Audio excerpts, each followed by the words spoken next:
Welcome to Not Milk Never Milk. Subscribe if you're lactose intolerant. You start by confirming network and device readiness. Make sure both the Google TV and your phone are on the same Wi-Fi.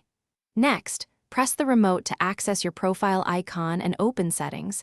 This is where pairing controls live. Look for network and accounts or a pair device option and select it. This initiates the pairing flow that will display the QR code.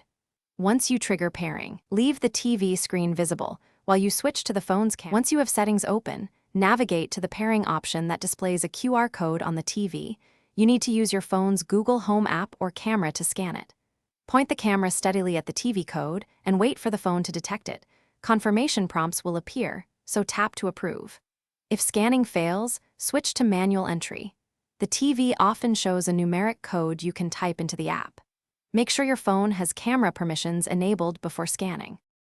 You finish by confirming the device name and granting requested permissions, then accept the prompts on both TV and phone to complete pairing. If the QR code never appears, restart the Google TV and your router, then reopen settings. This often clears temporary glitches. Make sure the Google Home app and TV firmware are up to date.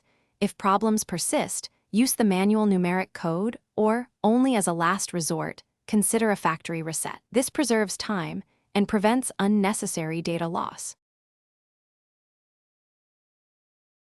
Thanks for watching. If this was helpful, leave a like and consider subscribing. See you next time.